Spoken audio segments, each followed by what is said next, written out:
Дорогие друзья, начинаем пресс-конференцию и презентацию книги нашего друга Стива Йошиды «Сибирь. Дикий Восток. Сибирь и Дальний Восток 90-х». Стив Йошида сам родом из Америки, американец японского происхождения. О его жизни мы расскажем по ходу пресс-конференции.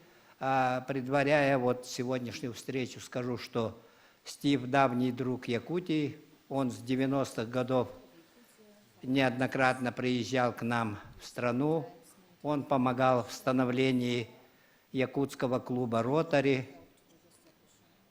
Он был инициатором проведения в Якутии первых ярмарок здоровья, которые у нас уже прижились, и сейчас мы считаем их уже обычным явлением, а между тем вот эти ярмарки здоровья именно начали проводиться здесь, в Якутии и в России, именно с подачи нашего друга Стива. И разрешите предоставить слово редактору и составителю вот русского издания книги Стива Йошиды Альбине Прокопьевне Черепановой, члену Русского географического общества, кандидату наук, члену нашего Ротари-клуба. Спасибо большое. Вы знаете, вот эта книга, она такая, по сути, небольшая по объему, по размеру, но очень интересного содержания. Когда я работала над текстом русского перевода, а сделал его наш известный российский профессор Владимир Донской, вы знаете, у меня у самой возникли те воспоминания 25-летней давности. А вы представляете, это глазами американца, японского происхождения, 25 лет назад, это мы с вами, вот сейчас вспоминая, думаем, как же так это мы жили тогда. А глазами иностранца, это вот такое воспоминания нахлынули огромного такого объема. И вы знаете, вот с тех пор Стив Йошида, это было 25 лет назад, он у нас в России, в Якутии, был неоднократно. И я представляю, как мы с вами менялись, как его представление о России, о Дальнем Востоке тоже меняется. И я думаю, что вот у него сейчас прямо всю минуту рождаются новые идеи. Я думаю, что мы с вами через год-два будем держать новую книгу, том 2, где будет отражено его новое понимание. Потому что 25 лет назад мы были другими, и сегодня мы с вами уже другая страна. И, конечно, мы сами тоже можем многое сказать, многое написать, но когда об этом говорит иностранец, американец, то, конечно, его представления нам тоже будут интересны. А то, что этот человек не просто общественный деятель Америки, не просто он, допустим, был губернатором, не просто он создавал клубы Ротари в Сибири и Дальнем Востоке, человек очень интересен своей судьбой. И вот сегодня как бы, вот, может быть, помня свое происхождение, он сеет семена добра по всему миру.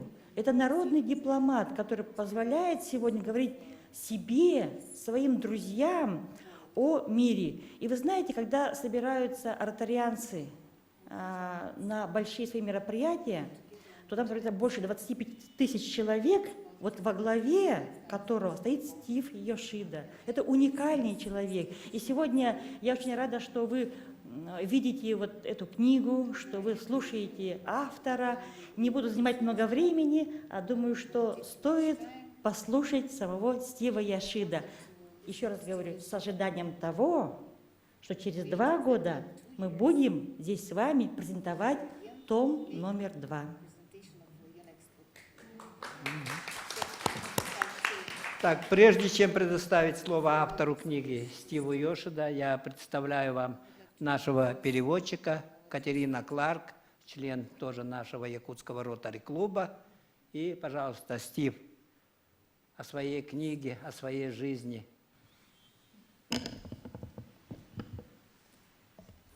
about your book and about your life. Thank you very much for Спасибо inviting большое, me. что сегодня вы пригласили меня. I have to tell you about this book. Я хочу сказать несколько слов о своей книге.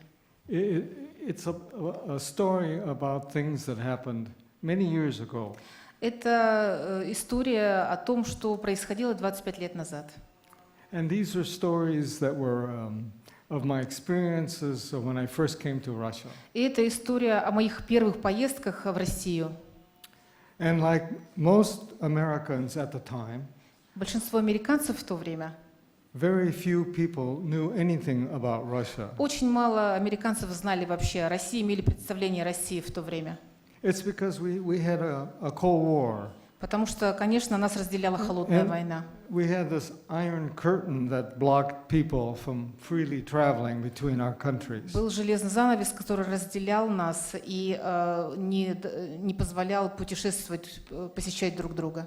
And all of a sudden it was lifted and people were free to travel again. И в какой-то период этот железный занавес поднялся, и у нас появилась возможность приезжать друг к другу. But we were trapped in the old way of thinking. Но мы опять же наше мышление было замкнуто в старом мышлении, скажем так. And nobody wanted to come to Russia from America. И никто на самом деле не рвался ехать в Россию из Америки. Especially places like Siberia. Особенно в такие места, как Сибирь. So cold and forbidding and so filled with bad memories of the camps. Потому что это такое холодное место, и вот столько историй про лагеря. So I was having a very nice life in Homer, in Alaska. То есть в то время у меня была очень хорошая жизнь, я жил на Аляске, в Хомере. I had a nice family. У меня хорошая семья. I had a good law practice. У меня была своя личная юридическая практика. And Homer, Alaska is a very beautiful place. И город Хомер на Аляске очень красивое место. With good fishing and good friends. С прекрасной рыбой и с очень хорошими друзьями. And then all of a sudden I decided I would like to give back and become a leader in Rotary International and apply to be a governor, a district governor of Alaska. Ну, то есть я, в принципе, уже всего достиг своей жизни в профессиональной и решил, что надо что-то дать обществу. И я решил присоединиться к движению ротарианскому, и меня избрали губернатором ротарианского округа 5010. And my district would be Alaska and the Yukon Territory in Canada, a big territory, as big as the United States. В то время наш округ ротарианский, он включал Аляску, Канаду и Юкон. And all of a sudden, with the fall of the Iron Curtain, Rotary accepted Russia to become a Rotary country. И когда железный занавес открылся, ротарианское движение приняло решение, что Россия тоже может стать частью ротарианского движения. And decided to include 2/3 of Russia from the Ural Mountains all the way to Siberia and the Far East into my district. И было принято решение присоединить к моему округу 2/3 территории России, начиная от Уральских гор до Сибири. I didn't know when I was elected that I would have such a territory. И, честно говоря, вот как раз в год моего губернаторства я даже не имел представления и даже не знал, что вообще такое решение было принято, что вот это тоже станет частью моего округа. But my territory became the largest in the world, as big as South America in land area. И территориально даже мой округ, он стал самым большим ротарианским округом вообще в мире. По территории, который практически равен всему континенту Южной Америки. So I said to myself, what's happening to me? Я спросил себя, что со мной происходит? Что такое? Я этого вообще не ожидал. I have to go to Siberia now. И что, теперь я должен ехать в Сибирь? As part of my job, my duties. Как бы это теперь моя обязанность туда ехать. And the first place I had to visit was Magadan. И первое место в России, куда я должен был поехать, это был город Магадан. And I knew that Magadan was the worst labor camp during Stalin's regime. Ну вот то, что я знала о Магадане, что там были самые такие суровые лагеря, да, как сказать, ГУЛАГ, практически родина ГУЛАГа. What would happen if I got trapped in Magadan? I would never see my family again. И если я там вообще застряну в этом Магадане, я, видимо, семью уже больше не увижу. But it was the beginning of my, I guess, my love affair with Russia. И that I на went самом to деле это Magadan. стало началом моей любовной истории с Россией, моих отношений вот таких вот с Россией. When we landed in Magadan, Когда мы приземлились в Магадане, to my big surprise, greeting us were these beautiful Russian ladies in their fur coats and fur hat, smiling and giving us hugs and kisses. меня встречали прекрасные, красивые русские женщины в меховых шубах и шапках, и они улыбались, и нас обнимали и целовали. I thought, we didn't go to hell as I expected. И я We- понял, we да, landed- мы не попали в ад, We landed in heaven. мы как будто бы попали в рай. And my amazement grew when I visited the city of Magadan, and I learned that it was a very big labor camp city, but the first building that they built in Magadan was the opera house. И да, действительно, значит, Магадан, действительно, вокруг Магадана там действительно много ГУЛАГа и так далее, лагерей. Но первое здание, которое было построено, это был театр оперы и балета. And I discovered that during the communist regime, the people who were the most talented, the most brilliant, were put into these labor camps because they were considered against the communist regime. И я вот узнал, что во время коммунистического режима самые умные, самые яркие личности России были сосланы в Магадан и, к сожалению, вот часть своей жизни, большую часть своей жизни провели в лагерях.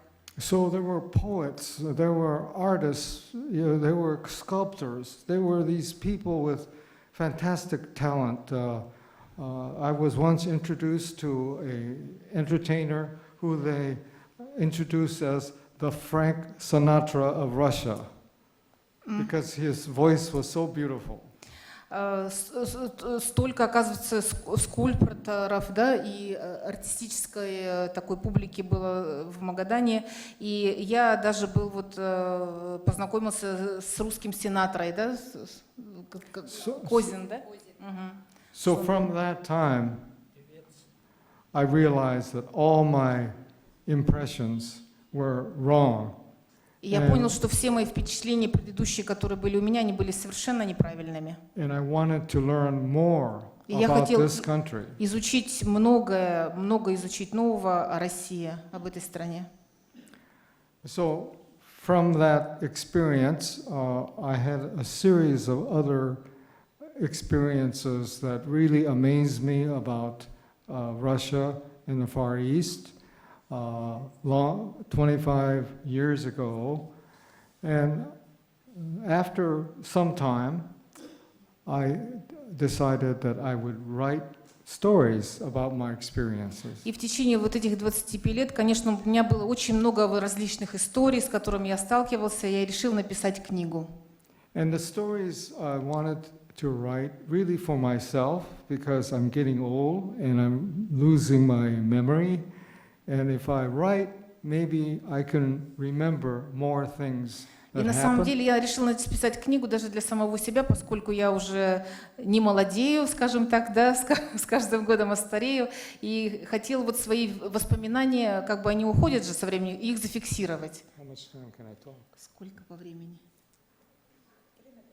You can speak. No, you can talk.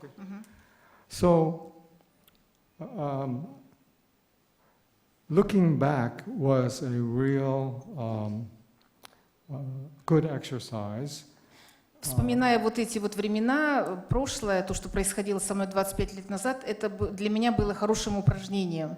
And I discovered when we, that is Americans and foreigners, came to Russia at that time, we were welcomed everyone wanted to see us and wanted to talk to us. И когда вот первые американцы стали приезжать в Россию, мы обнаружили, что действительно нам очень радовались, и все были очень дружелюбные, и прямо вот, ну, были рады нас встретить, Because россияне. with the fall of the Soviet Union, people were anxious to have democracy and free enterprise and become rich like America and other countries. Потому что вот со сменой режима люди хотели научиться рыночным отношениям, свободе, свободной экономике. They had suffered so much up until that time Потому that что в they течение felt долгого времени этой возможности не предоставлялось. this new opening would be an opportunity for them to become rich like other countries. И это перед Россией открывались возможности, чтобы, ну, люди стали жить в достатке, как жители других стран. So they were looking to us to give them the secret of how they can start their businesses, make И они connections. смотрели на нас и ожидали от нас получить советов, как начать свой бизнес, как вот разбогатеть, And become wealthy. ну, стать благополучными. So the Russians suffered from the same kind of misinformation that we had in America. То есть Россия также вот, получается, как сказать, страдала? They were thinking that just by converting to democracy, they could instantly become rich, just like us.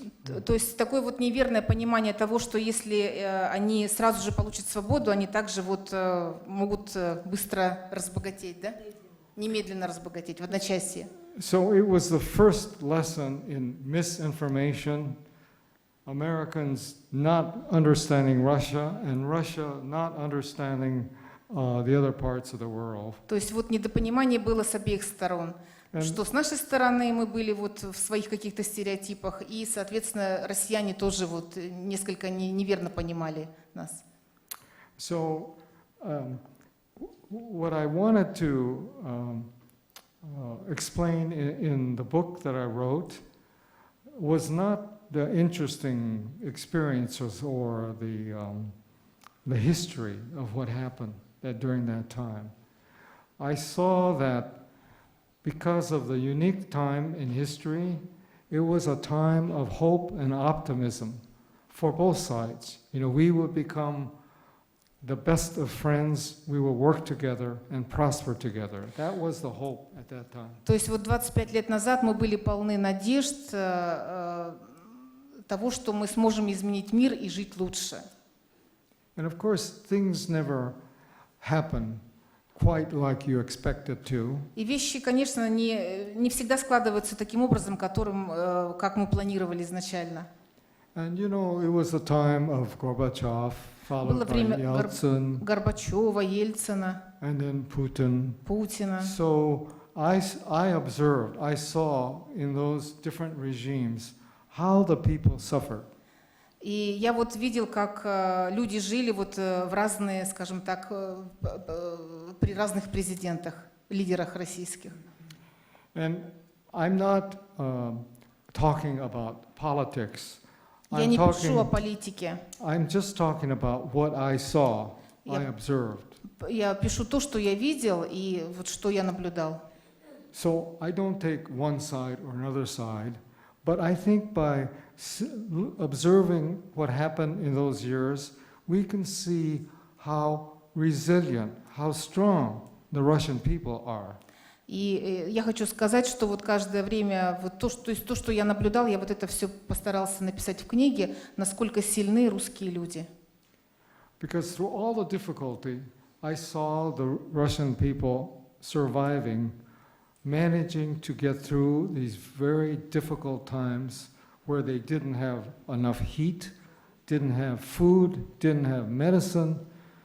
They had hardly anything, and yet they managed to get through that difficult period of time. 25 лет назад, когда были проблемы и с отоплением, вообще жизнь была такая тяжелая, все равно вот россияне были настолько сильны, что и они преодолели вот эти все трудности. And that's the story I wanted to write.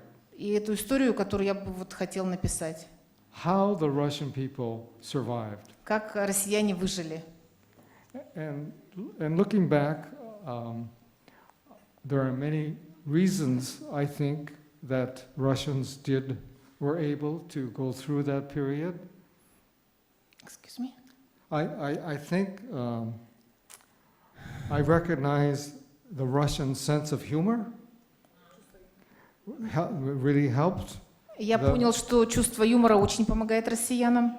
The tight social fabric with friends and family. Очень how сильные tight they такие were, дружеские связи, семейные связи, очень сильные. how they helped each other. Как друг друга они поддерживают, помогают друг другу. Respect for professional people, respect for teachers, respect Уважают for doctors. учителей, профессионалов, врачей.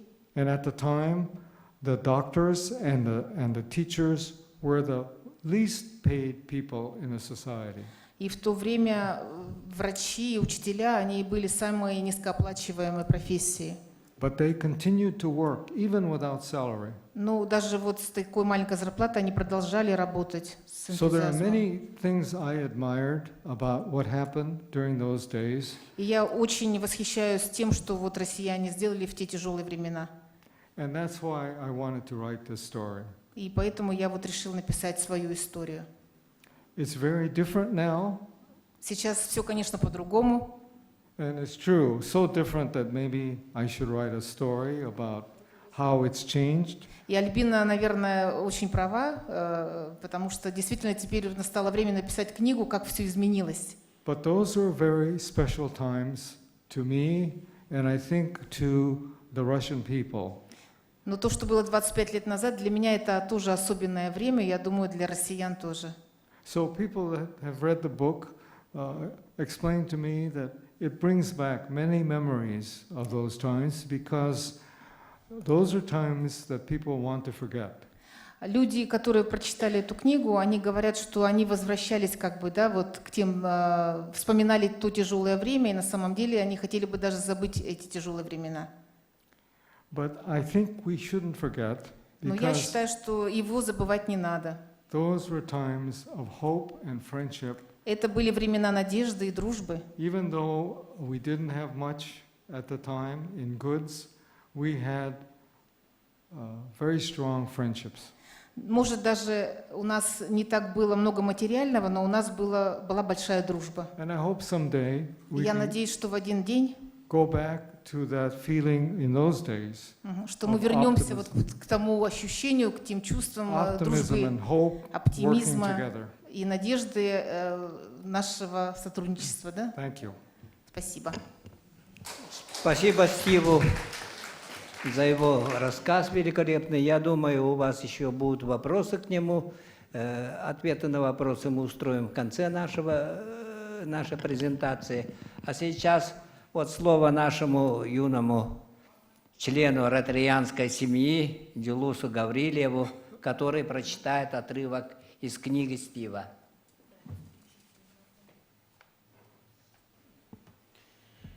С 6 до 14 лет я учился в католической миссионерской школе в Лос-Анджелесе. Жизнь там была очень строгой, скучной и однообразной. И я каждый год с нетерпением ждал летних каникул. Тогда мы жили в бедном районе Лос-Анджелеса. Родители работали от зари до зари. Утром рано уходили на работу и лишь поздно вечером возвращались. Я был предоставлен сам себе. Мама каждый день оставляла мне 25 центов для посещения общественного бассейна, куда я с удовольствием ходил пешком за 5 миль от дома. Обратно идти было тяжелее, потому что после плавания всегда хотелось есть и мучила жажда. В бассейне была проблема. Девчачьи заколки выпадали из волос и оседали на его дне. Администрация предлагала бесплатный вход тем, кто собирал и сдавал им эти заколки. Для этого нужно было сдать 50 заколок. Таким образом, в основное время плавания я превращался в ныряльщика за заколками и за несколько дней мог заработать себе бесплатный вход. Это оставляло мне мамины 25 центов. Заработок позволял на обратном пути из бассейна делать остановку кондитерской, где я обычно покупал немного конфет и сладкого напитка. Это было для меня, полуголодного подростка, особым угощением. Вкус тех сладостей я помню до сих пор. Спасибо, Дюлуш.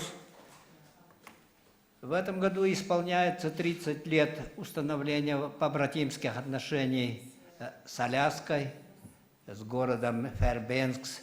Якутск являются городами-побратимами. И в начале этих отношений у нас стояла Капиталина Капитоновна Алексеева. Она в то время работала в мэрии, да, города Якутска. Сейчас надо говорить, да, про побратимские И связи. вот слово нашей основательницы нашего клуба, почетному президенту, общественному деятелю, писателю Капиталине Капитоновне Алексеевой. Так, добрый вечер всем дорогим нашим гостям, те, которые проявили интерес к нашему мероприятию. Да, оказывается, время летит.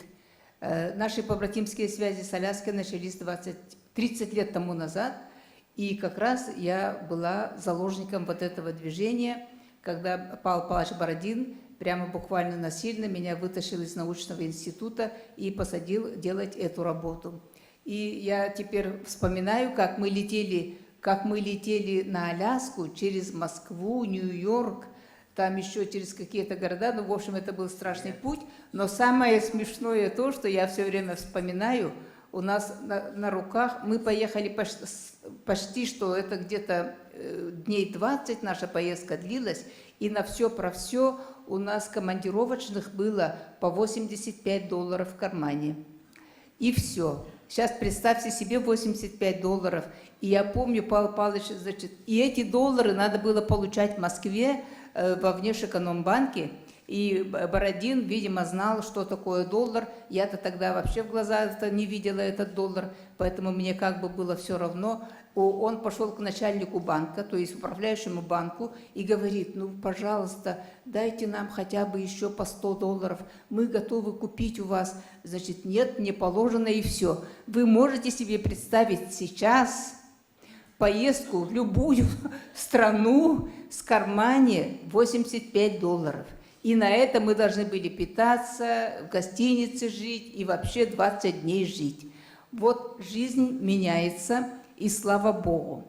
Потом получила я звонок, какой-то звонит Боб Тейлор и говорит: я, говорит, Боб Тейлор, врач-уролог из Аляски, и я, говорит, я ротарианец, я хочу приехать на своем самолете к вам и бесплатно делать операции на почках. А я никак не могу понять, во-первых, слово «ротари» я никогда не слышала, во-вторых, как это, подумаешь, он бесплатно будет делать? Конечно, бесплатно, а как еще? Разве за деньги можно делать операции на почках?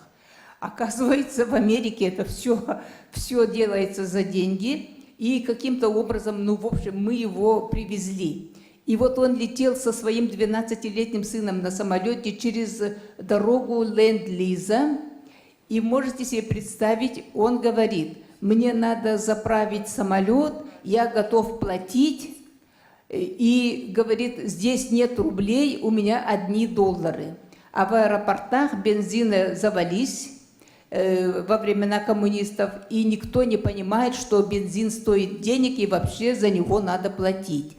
Звонят мне работники аэропорта и говорят: этот ваш американец сует нам какие-то деньги, а мы его и так заправили.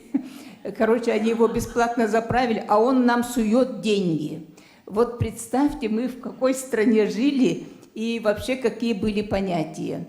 И вот он, когда прилетел, он, конечно, операцию делал бесплатно, но для нас это звучало дико. Подумаешь, он операцию сделал, ну и сделал там 2 или 3. И как результат этого, он остановился в семье доктора Анатолия Спиридоновича Григорьева, и его сын был студентом 6-го курса мединститута, и в результате этого визита Алексей Анатольевич сейчас врач-уролог и прекрасно работает в Москве. Представляете, это вот действительные истории, как на нас повлияло. 25 лет тому назад приезжает, значит, говорят, создаем ротари-клуб. Меня как заложницу кинули туда, и, значит, приехала Лесли Карвола, вы ее тоже знаете.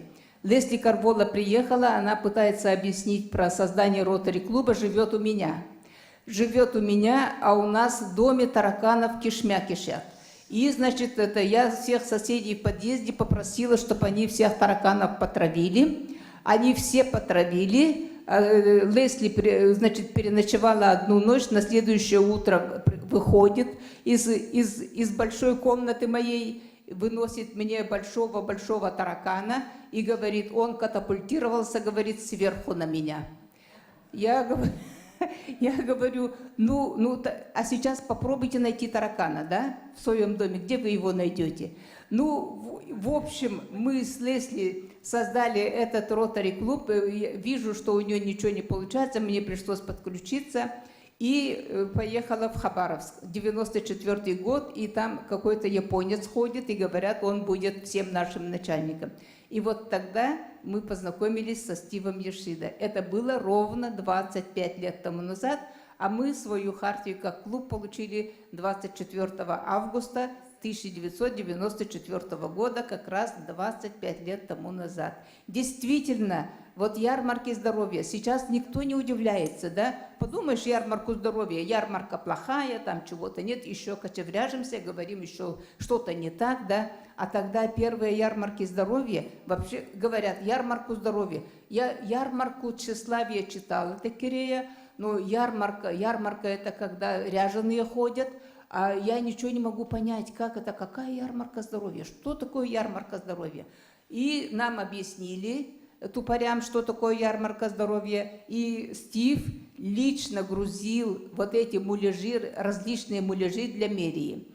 И здесь, значит, Лепчиков и делегация мэрии поехала на Аляску, и Николая Васильевича Лепчикова я попросила, говорю, Николай Васильевич, нам должны прислать муляжи, вы привезете их? Он очень легко согласился, но он не знал, на что он согласился, а когда он приехал, как настоящий русский мужчина, он меня обматерил и сказал, надо было хотя бы предупредить.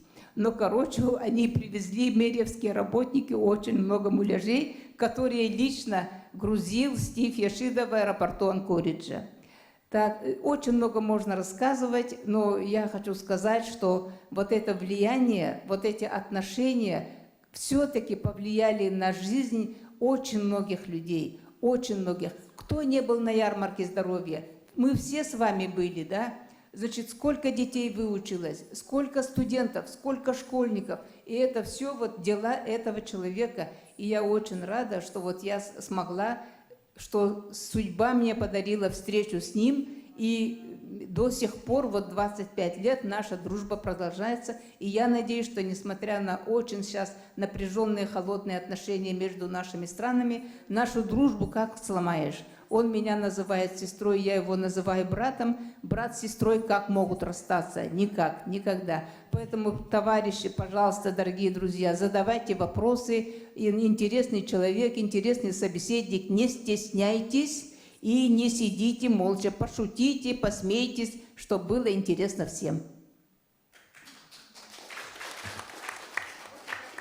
Так, спасибо, Капиталина Капитоновна. Сейчас, минуточку, у нас еще одно выступление. От имени нашего клуба выступает президент этого года Мария Гаврилева. Добрый день всем.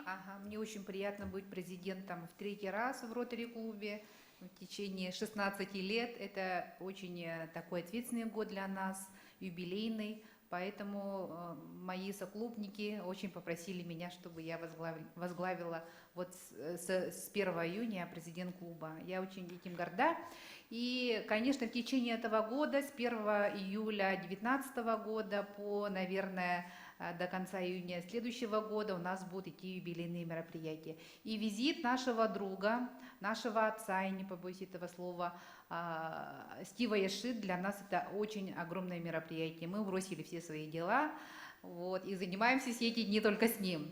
Вот. И, конечно, то, что вот Капиталина Капитоновна в далеком 1994 году встретилась со Стивом Яшидо, я думаю, конечно, изменила жизнь многих якутян, и мою жизнь тоже.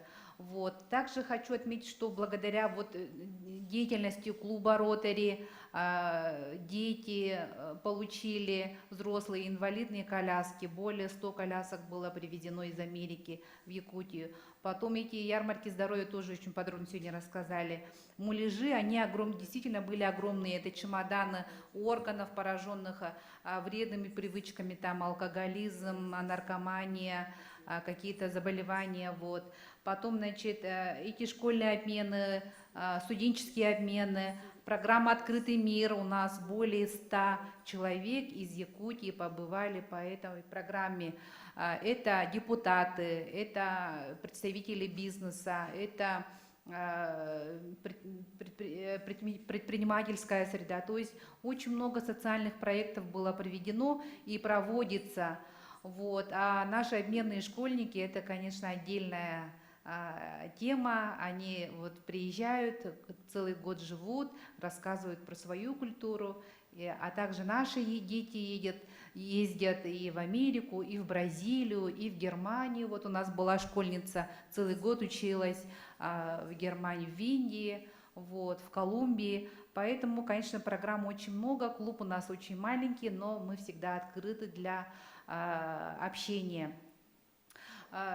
Стив Яшида приехал с миссией. Он вчера привез семена дерева гинка, семена деревьев, выживших атомную бомбу в Хиросиме. А его родители, родом из Хиросимы, они вот эмигрировали в Америку, и дети там выросли. А Стив, он, получается, родился в лагере для интернированных после бомбежки Перл-Харбора. Вот ему суждено было родиться. Вот Капитолина Капитонова в своей книге пишет, вот Александр Иванов держит в руках книгу. Вот в своей книге она очень подробно пишет «Настанет день», «Белый пароход». Это книга, которая состоит из 2 частей, так же, как и жизнь человека, то белое, черное, но всегда побеждает добро. И эти семена уже взошли, он в мае передал эти семена, Капитолина Капитоновна бережно их привезла из Москвы, где они встретились. И ботанический сад нашей республики, Института биологии, они взрастили, они дали всходы, и уже вот такое растение, деревце вчера передали в радиологическое отделение Республиканского онкологического диспансера, где будет разбит зимний сад. Я так думаю, что больные, лечащиеся там будут вдохновлены, восхищены, будут радоваться, будут какие-то положительные эмоции, что мы так думаем, что они победят эту злобную болезнь.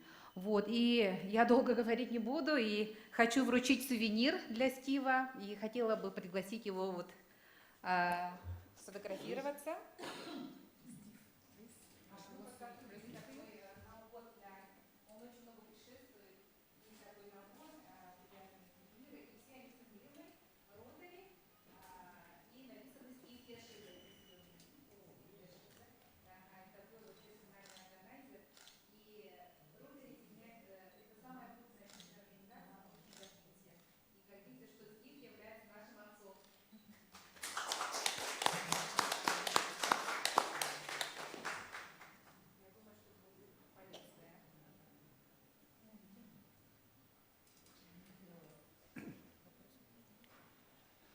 Так, теперь приступаем к вопросам-ответам, пожалуйста.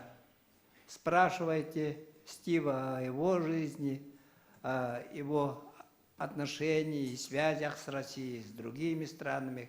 Мы сказали, что он очень много любит путешествовать. Пожалуйста. У меня такой вопрос. Ну, всем россиянам известно, что американец – это человек, который нарекает себя, живя в Америке. Вы по происхождению японец. Насколько, у меня 2 вопроса. Насколько у вас живы японские корни, насколько вы ощущаете себя внутри японцем, и как ваша принадлежность к этой национальности распространяется в вашей семье? Что у вас сохранилось от японского? Это первый вопрос.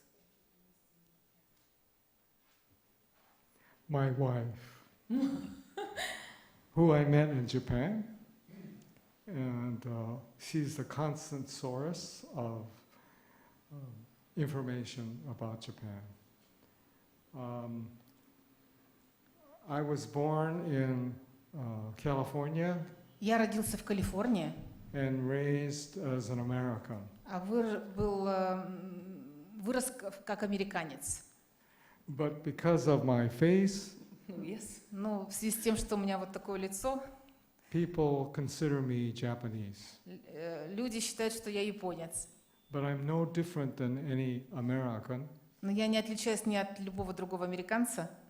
So I decided early, since everybody thinks I'm an expert on Japan, И в связи с тем, что вот я решил, что если уж все считают, что я такой профессиональный эксперт по Японии, I would take advantage of my looks я воспользуюсь тем, что я выгляжу как японец, and become an expert. и стану экспертом. So I went to Японский. Japan Я поехал в Японию, and I discovered a wonderful country, и я для себя открыл прекрасную страну, and I'm privileged to have ancestors that come from Japan, и я очень горд, что мои предки, они из Японии, and proud to be considered a Japanese American. и я с гордостью себя называю американцем японского происхождения. Спасибо за ответ. Ну и второй вопрос, это по поводу вашей книги. Есть в Америке, ну, был такой, значит, экшн-трейлер, фильм Wild Wild West. Ваша книга начинается Wild Wild East. И в фильме идет речь о Диком Западе, который был наводнен с пистолетами, погонями, убийствами, что в принципе соответствует 90-м годам в нашей стране. Было ли это случайностью название? И если вы сейчас, по истечении 25 лет путешествуя по России, поменяли свою точку зрения, как бы ваша книга, думали вы ли над названием, и как бы она называлась сейчас? Было ли в ней название что-нибудь дикое и связанное с агрессией?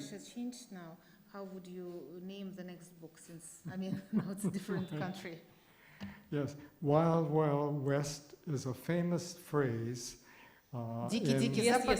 America about the time in the United States when there was very little law and order. Дикий Запад — это такое очень популярное словосочетание. Это во времена Дикого Запада, Да. когда законы не соблюдались, Совершенно да, верно. вообще были дикие времена действительно в Америке. So I found Wild Wild East, meaning Siberia and the Russian Far East, was similar in that there was very little rule of law. It was wild. Да, и Не случайно. Россия, да, 25 лет назад, наверное, как-то напоминала мне эти времена, поэтому у меня название книги «Дикий-дикий Восток». Да, поэтому я так подумала, я провела аналогию. Ага. И третье, я хотела бы, ну, поскольку вы все-таки, хоть вы и американец, Even но though you're American. живете, значит, с принадлежностью к своей стране, породившей ваших предков Японии, символом вашей страны является солнце. Ротарианский символ — это тоже колесо, значит, 24-зубцовое. И я хотела вам сделать небольшой подарок.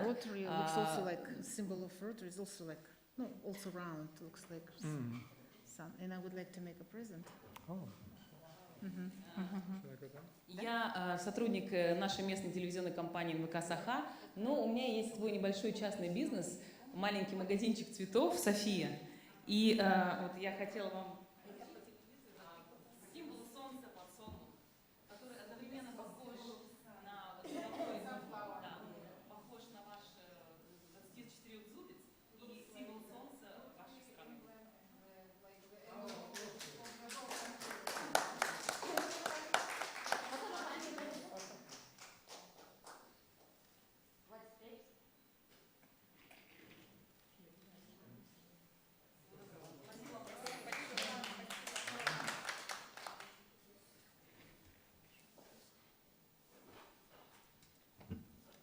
Так еще, пожалуйста. Федор Рахлеев, газета «Кым». Ну, господин Стив Яшида, вы рассказали о прибытии в Магадан, там как в Магадане встречали и так далее. Но нам интересно ваше вот первоначальное впечатление о Якутии, потому что Якутия как бы республика, где живут вот люди, скажем так, азиатского типа и так далее отличаются. Как вы воспринимали, какое было впечатление, бывали ли вот в деревнях, где вот живут, да, вот и так далее. Ну, хотелось бы услышать не о Магадане, а об Якутии, как бы, так как ваше впечатление. Yes, yes. I'm glad you asked me because Спасибо, что задали такой вопрос. meaning to talk about my impressions of Yakutsk. Unlike Magadan, my first impression of Yakutsk was very bad. That is, По сравнению с Магаданом, мои первые впечатления о Якутске были плохими. because I had the duty of visiting all the clubs. in Потому что, будучи Rotary. губернатором Ротарианского округа, я был обязан посетить все клубы во всех городах. And my schedule was to come to Yakutsk in January. И я должен был приехать в Якутск первый раз в январе. It was the coldest, darkest place I've ever been to И in это было January. в январе это было самое холодное, самое темное место, в котором я когда-либо побывал. And I Город. was freezing the whole Я time I was просто here. мерз все время. And everywhere I looked, it seemed dingy and cold. И куда бы я ни посмотрел, все было очень холодно, все мерзли. I couldn't wait to leave. И я просто думал, господи, поскорее бы уехать. And then А потом we were scheduled to charter the new club, to have a big celebration for the new club. И вот, значит, мы должны были вручать хартию новому клубу. So when I came again, И когда я вернулся вновь, it was the spring, это было весной. it was warm, It was August. August, and В it was августе beautiful. была прекрасная погода. The Lena River was not frozen, it was flowing. Лена не была замерзшей, она была... We boarded a ferry on the river and Э, had an excursion. Значит, у нас была прогулка по реке Лене на корабле. We had the entertainers on board У the нас были vessel. прекрасные артисты на корабле. All the women hugged and kissed me. Все женщины обнимали, целовали меня. So I didn't want to leave. И я просто не хотела уже уезжать из And Якутска. the best was everybody looked like me. И самое лучшее, все выглядели так же, как я, с азиатским лицом. So I fell in love with И я Yakutsk. просто влюбился в Якутск. And it was one surprising thing after another. И получалось, что сюрприз за сюрпризом стали происходить такие вещи. I went to the museum and I Yep. saw the huge mastodon. Я пошел в музей и увидел huge. And I could see the history was these animals, huge animals, Мамонт. lived, or the mammoths, Ага, я увидела в музее мамонта. lived on green pastures, not like I saw, a very cold, forbidding place, but a wonderful green, warm pastures millions of years ago. Что миллионы лет назад мамонты жили в теплом, да, в теплой местности. I went to the Lena River and I saw a huge seaport. Я пошел, значит, на прогулку вот к реке Лени и увидел большой порт, речной порт, Container ships and containers coming on board. в котором были прямо разгрузка шла контейнеров In the middle активно. of Siberia. В центре Сибири. And later to discover that during the summer, the shipment of goods comes through the river to this seaport. И я узнал, что в летний период как раз идет вот самая доставка товаров по реке Лени. I saw the traditional dancing and dress, Я увидел прекрасные костюмы якутские и танцы якутские. something I've never seen anywhere else before. Это то, что я никогда раньше в жизни не видел. And when I asked my friends, you must look like me because you're descendant from the Mongols, Genghis Khan, during his conquest. Я всем говорил, что вы выглядите так же, как я, потому что мы все, как сказать, And they told me, потомки Чингисхана, да. we are not from Mongolia, we come from Turkey.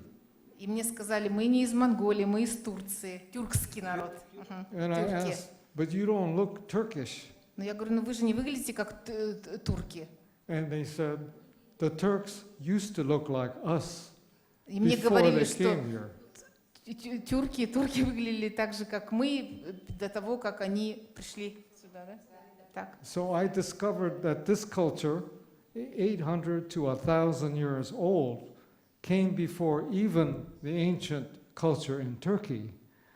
And I was just amazed that in this cold Siberian И я был впечатлен, что region, в таком холодном регионе Сибири and then people took me такая to богатая the культура. diamond mine. Потом меня пригласили на, как сказать,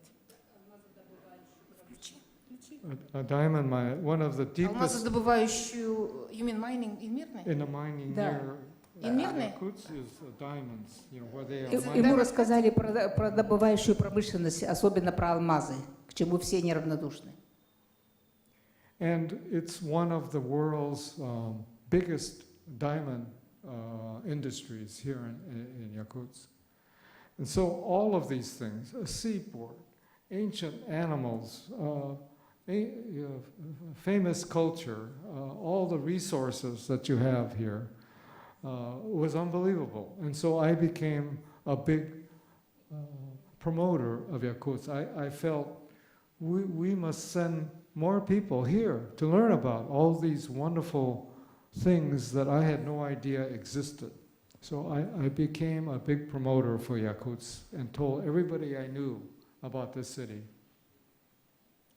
Вот эти все, значит, эти мамонты, это великая культура, это алмазодобывающая промышленность, вот эти морозы, вот это все меня подвигло на то, что я стал большим пропагандистом Якутии, и я всем хотела сказать, что давайте поезжайте, посмотрите эту страну, и вот с тех пор вот это все продолжается. Короче, вот эти наши богатства, наша необычность его подтолкнули на это, что он стал, очень полюбил Якутию.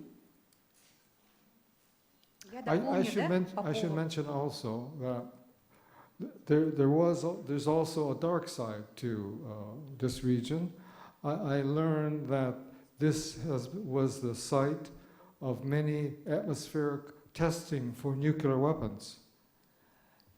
Теперь он говорит, что я также много читал о ядерных испытаниях, которые проходят в атмосфере. And many of the top nuclear scientists are Yakutian. И что, значит, здесь есть наука, которая занимается ядерными исследованиями. So I understood that this is a place for very brilliant scientists and Я понял, что это место для очень образованных и ярких ученых and high levels of education. и очень высокий уровень образования. So you can understand how my first impression was completely changed.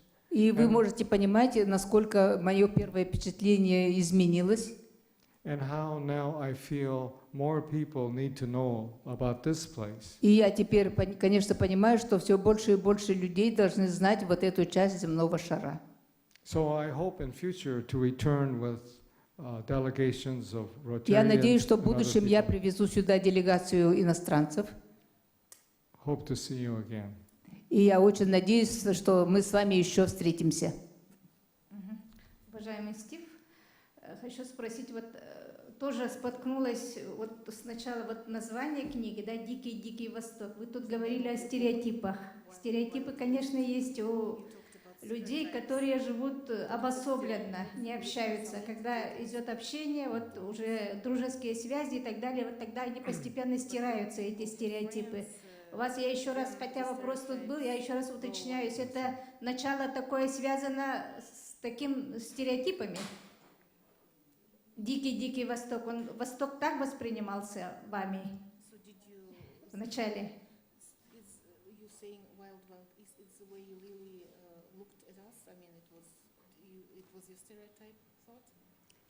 Of course, it's an exaggeration and a stereotype, but with some truth to it. For Конечно, example, здесь идет большое, ну, преувеличение, это утрирование. for example, Не просто обыватель так воспримет, да, вот название книги тут сразу, конечно, это вызывает интерес с одной стороны, а с другой стороны уже как бы это не очень дружественно как бы звучит, да, но зато вызывает интерес, да. Вот кто тут американец пишет, да, «Дикий Восток», ну-ка посмотрим там, в чем наша дикость и так далее. Ну ладно, хорошо. И второй вопрос, вот вы упомянули тоже о коммунистическом прошлом нашем, ну я человек детства, которое прошло годы вот коммунистического режима, и я считаю, что у меня было очень хорошее детство, и при советской власти вот тут сидящие получили образование, развивались, поэтому мы свое прошлое тоже очень уважаем.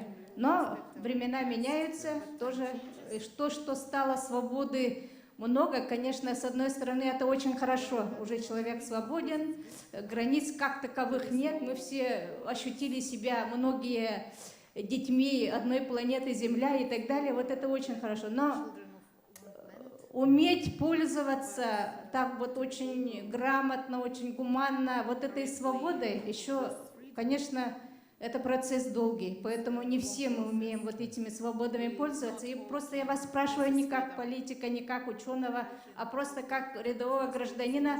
Сколько еще, вот 25 лет прошли, вы уже находите, что Россия изменилась? И сколько еще нужно лет, чтобы мы как-то вот очень комфортно с этой свободой жили, уважая друг друга и так далее, и так далее. В общем, это очень долгий процесс. Столетия нужны или все-таки меньше?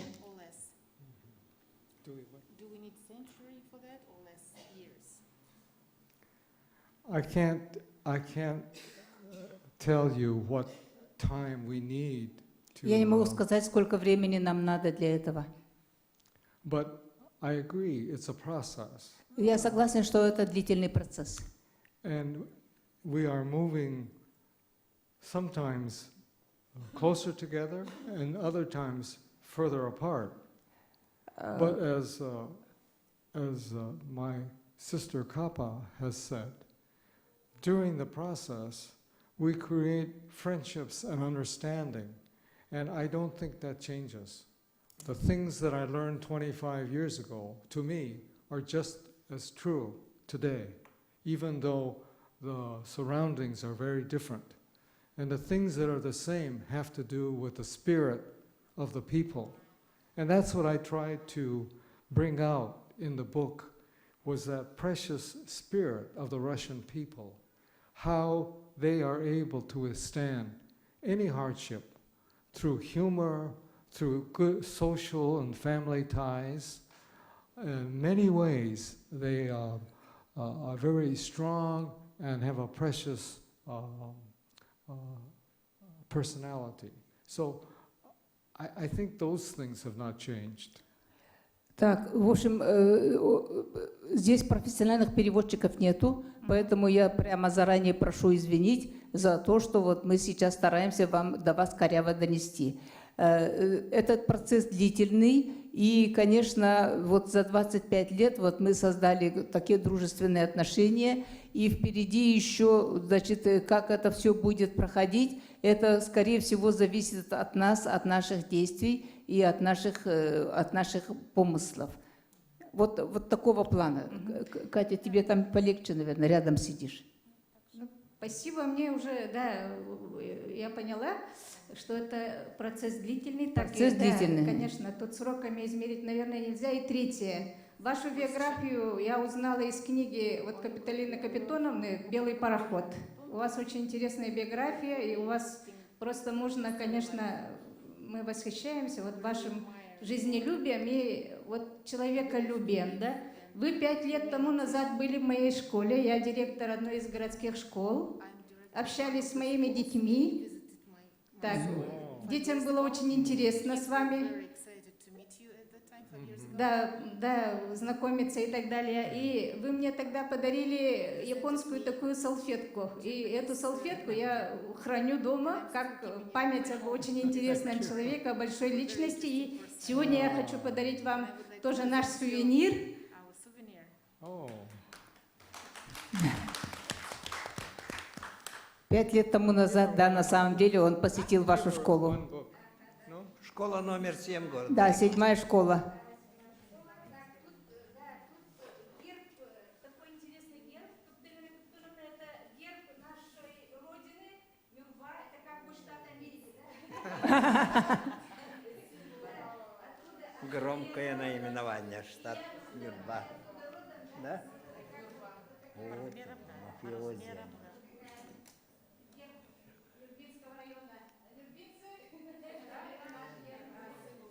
Все бабушки нюрбинские.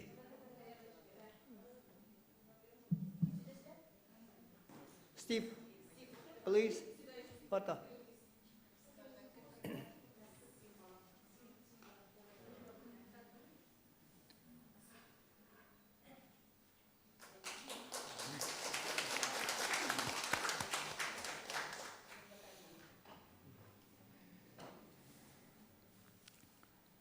Так, господин Яшида, хотелось бы узнать о коренных жителях Аляски, да, как они, вот мы слышим, что они живут в резервации и так далее, кто-то там тоже у них пагубная привычка, да, к алкоголю, как отношение, ну вообще они свою культуру, язык и так далее, свои традиции сохранили, или там вот все-таки идет процесс ассимиляции, говорят, вот американизации и так далее, как?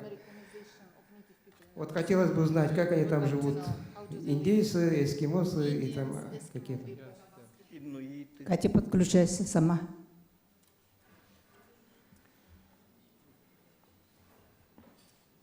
The native people in Alaska are lucky to have it dates back to the history of the Russian ownership of Alaska. Ну, как мы знаем, что раньше Аляска принадлежала России. Many Russian traders came to the native villages Много торговцев приезжали на Аляску, and they в left their деревни, children. и они оставили своих детей там. And so many native people have Russian names, И многие, кстати, коренные жители Аляски, у них русские имена. observe the Russian Orthodox religion, И они даже вот есть православная ортодоксальная церковь, куда они ходят. and understand Russian culture. И там они прямо, как сказать, уважают и понимают российскую культуру. The other thing that Russia did for the native people, И то, что Россия сделала для коренных жителей Аляски, when they sold Alaska to the United States, когда Россия продала Аляску США, they had in their treaty agreement вот в этом договоре recognition of the land ownership by native people. so they were owners. They were given recognition by the Russian government that they had claims on the land where they were living, the native people. Что там в этом договоре указывается, что земля принадлежит местному населению. So when they needed this land to build the oil pipeline, they had to negotiate with the native people to pay them or give them some value to get the right to use the land to bring the oil pipeline down from the north down to the southern part of Alaska. И оказывается, вот это им повезло, то, что в договоре указано, что земля принадлежит местному населению, и когда, значит, хотят построить нефтепровод по территории Аляски, они должны спрашивать разрешение, согласие со стороны местного населения. So the native people were given 500, let's see, they were given something like $5.6 billion and 500 million acres of land for their claims. So the native people became very wealthy. Короче, он такие жуткие цифры назвал, что я не могу здесь вам озвучить, но, короче, получается, что местные жители, вот ихние вот эти вот, ихние якуты, очень богатые должны быть. And they kept some of the land that had valuable oil underneath. У них же есть этот ресурс нефть. So they continue to get money for the use of that land to extract the oil. И они как бы продолжают получать дивиденды от того, что добывается там нефть. So they've used that money for their education, to improve their villages. Они используют эти средства для, как называется, для образования и для улучшения жизни. So they are relatively much better off than Indian native people in the lower 48, the other parts of the United States. И поэтому аляскинские вот эти местные жители, им как бы более удачливо, им как бы более повезло по сравнению с другими местными жителями, которые населяют другие части Америки. But of course, money is not everything, and they do have the same problems with alcohol, Ну, smoking, конечно, деньги это не все, конечно, у них проблемы с алкоголем, health problems, и, конечно, здоровье страдает, and drug addiction. и, ну, алкоголизм, drug addiction, наркотики.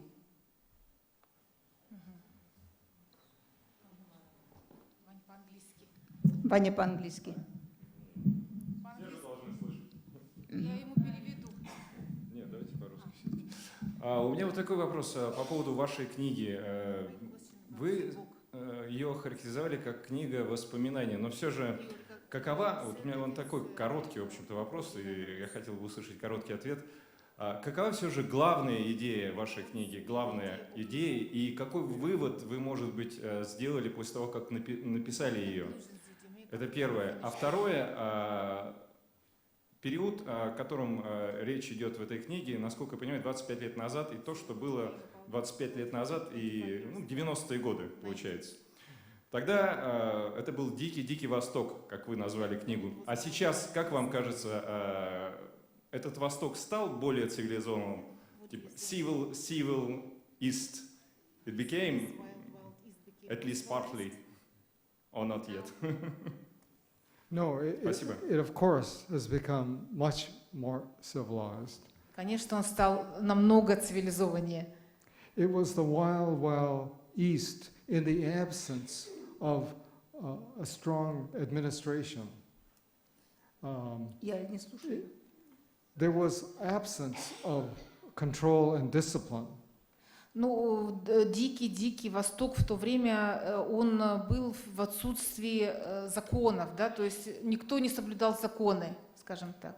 I tell a story, and it's my observation, that during a very cold winter in Kamchatka, Я вот хочу вам рассказать историю. Во время очень холодной зимы на Камчатке the money for coal to heat the houses disappeared. деньги, которые должны были уйти на отопление, на отопление города, их просто не было, они исчезли. So that year, people were freezing in their apartments. И в тот год люди прямо мерзли в своих квартирах. Это 25 лет назад. And it turned out, I heard, that the governor, or the governor of the region, И губернатор того края had received that money from Moscow, but didn't apply it to buy coal. он получил деньги из Москвы на финансирование, но не приобрел уголь. It disappeared. People suspect that it went into his personal account, so he could earn the interest on that money. Ну, то есть он, видимо, как-то, может быть, в своих личных целях эти средства использовал. And in the spring, all of a sudden, it reappeared, and they had money for heat. It appeared. It wasn't stolen. It just disappeared for 6 months. Then they came. Yeah, then it showed up again. А потом деньги появились, и весной отопление было подключено. And so the regime changed with Putin, Режим, and he fired all of the governors. и когда вот Путин пришел, And he told был избран them, как президент, он уволил этих губернаторов. if we send money from Moscow, and if you don't use it properly, you will be fired, And even more, you will go to jail. И такой посыл был, ну, такая политика, что если вы не используете деньги по назначению, то вы будете уволены или вообще пойдете в тюрьму. So after that, we had no problem И with после этого money проблем уже не было disappearing. с исчезновением денег. So I say sometimes, stability, you know, we as Americans would say, when Putin took over, it meant democracy disappeared. But I say, sometimes it's more important to have stability than democracy. Некоторые американцы говорят, что с приходом Путина ушла демократия, но мы считаем, что пришла стабильность, да? Правильно я перевела? Да, правильно. Иногда стабильность лучше, чем демократия. So when you talk about the wild, I talk about the wild East, I mean things like that. And И it когда я has говорю, become, что дикий-дикий Восток, я вот имею вот именно как раз такие вот ситуации жизненные, которые происходили 25 лет назад. it has become better for the lives of the people that now there is more order. Сейчас жизнь уже стала намного лучше, потому что появился порядок. в And нашей жизни. Americans might say that means there's less democracy. But I say,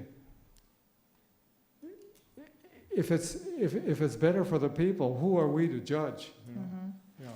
И если американцы говорят, что сейчас, может быть, стала меньше демократия, а я говорю, кто мы такие, чтобы судить?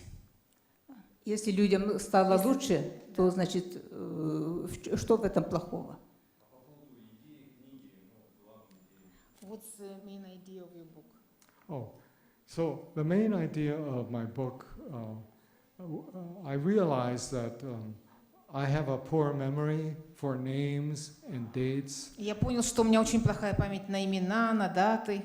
I didn't take a diary. I didn't list things К сожалению, я не accurately. вел дневник. So if I wrote a history book, it would not be accurate.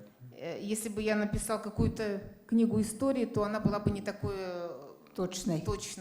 So the things that I remembered are the wonderful experiences that I had. Все, with что я people. помню, это тот прекрасный опыт общения с людьми, с замечательными людьми. So I felt it's safe if I write about those experiences. И будет правильным, если я напишу именно вот свои воспоминания об общении с людьми. That people would not say it's not accurate. И люди тогда не будут говорить, что это неправильные или неаккуратные факты. So I thought the best thing to do was to talk about those experiences and the personalities of the people I met. И я подумал, что вот будет лучшим написать как раз вот мои воспоминания о взаимоотношениях с людьми. And instead of contrasting the politics, the history, that I could rely on my cultural experiences and relate how I observed the people under very severe circumstances. And that, to me, was a more interesting story. И чем, допустим, поддаваться идеям политики, я решил, что лучше наблюдать вот именно общение людей и через культуру и как-то передать вот это свой личный опыт. Так, дорогие друзья, сейчас Мария тут упомянула, что у вас вопрос, да? Пожалуйста. Добрый день, меня зовут Лидия Сыроватская, я представляю женский совет Губинского округа. Ну, сегодня мы были на встрече, да, и я очень благодарна Стиву Яши, да, то, что он написал такую замечательную книгу, которая открывает именно 90-е годы. Я сама родом из 90-х страшных годов, да? Ну и сейчас наше будущее поколение уже узнает, какие были моменты в то время. И вот для сравнения эта книга будет источником для размышлений для будущих поколений. Ну и я хочу сказать, что мы очень рады, что вы принесли семя этого дерева, которое у нас прижилось. И у нас в женском совете есть благотворительные акции, которые благодаря которым мы помогаем онкобольным детям. И я хочу поблагодарить Капиталину Капиталиновну, то, что она такой замечательный человек и победила рак. да, и моя мама тоже победила рак.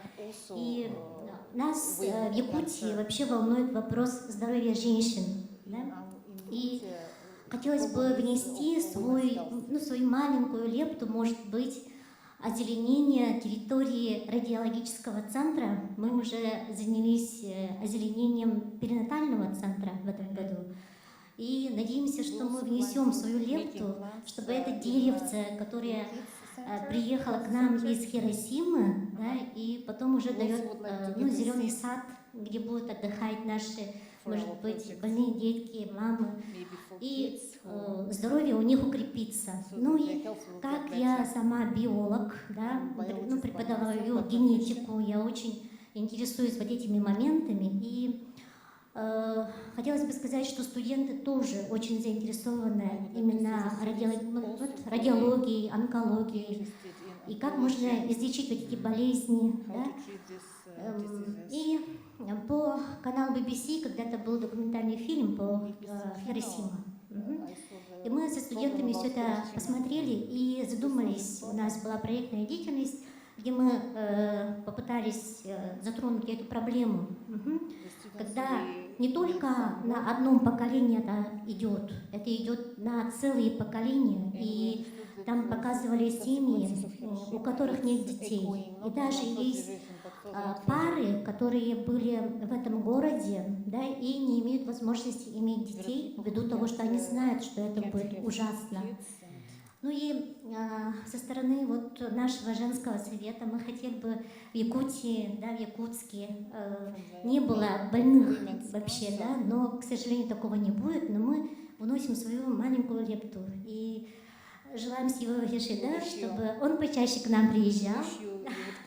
Приглашаем наш Губинский родной округ для того, чтобы провести вот такую замечательную встречу, открыть глаза многим, да, и, возможно, даже провести встречу среди студентов биологического отделения и медицинского профиля. Они бы очень заинтересовались. Вот. Ну, мои пожелания такие, и не то что вопросы, да, а именно пожелания на будущее, потому что такие встречи не оставались однодневным периодом, а были в течение многих лет сотрудничества. И, соответственно, были такие добрые дела. И мы хотели бы сказать, что, от имени женского совета, я имею в виду, да, так как я председатель, вот, и мы в этом году планировали посадить много деревьев, открыть аллею женщин, да, и даже город Сургут с нами вместе, и мы думаем, что данную акцию, если сделаем как посадим деревья, да, и напомним о том, что все будет у нас замечательно в будущем, да, но надо быть оптимистом в этой жизни, так надеюсь. И мы начнем, наверное, вот с радиологического центра, если, с вашего позволения, если все это будет хорошо. Спасибо вам и надеемся на дальнейшие встречи такие. Спасибо, Лидия. Владислав, я хочу про наш проект немножко. Можно про наш проект? Да. Дело в том, что вот в этом году мы начали проект «Антирак. Поддержка выживших». Здесь, конечно, рак сейчас очень, как говорится, победным шагом шагает по стране и по всему миру, и каждый думает, да, весь мир болеет, но я не заболею. Оказывается, не так. Оказывается, это может застигнуть любого в любой момент. Сегодня ты здоровый, а завтра неизвестно. Поэтому вот сейчас нам надо всем озаботиться своим здоровьем, проходить профилактику, проходить вот эту диагностику. Но наш проект связан с поддержкой выживших. После того, как человек пройдет химиотерапию, радиологию, операцию, просто наше здравоохранение не предусматривает реабилитационную работу. Никакой реабилитации нету. Например, вот мне удалили желудок, и мне в Якутске ни один специалист не сказал, как я должна питаться, что я должна кушать и вообще вот как мне жить. Потому что они не знают, потому что их этому никто не учил, и потому что это в их должностные обязанности не входит. Они должны, наши врачи должны поставить диагноз и должны лечить. А как выжившие должны жить, об этом никто не знает. Сейчас наш проект, он очень робко начат, потому что у нас денег нету. Это мы просто волонтеры собрались. Это просто люди доброй воли в свободное время что-то пытаются делать, что-то пытаются помочь. Но мы хотим достучаться до наших депутатов, до наших властей о том, чтобы в университетах, медучилищах вводили специализацию реабилитологов онкологических больных, чтобы они готовили специалистов по всей России нету, не только в Якутске. Вот это вот мы пытаемся. Поэтому вот эта моя книга, она попала уже на стол министру здравоохранения Скворцовой. Очень ее одобрил лидер ЛДПР Жириновский, которого мы все ругаем, что он он очень даже одобрил и сказал, это очень ценные предложения. Также другие партии, другие комитеты тоже получили. И вот мы сейчас тоже стараемся делать свою вот скромную работу. И, пожалуйста, если вот у вас есть родственники, которые выжили от рака, вы направляйте к нам. Мы стараемся всеми силами помочь. Проект называется «НКО Возрождение». Это вот мы, НКО Возрождение, антирак, двоеточие, поддержка выживших.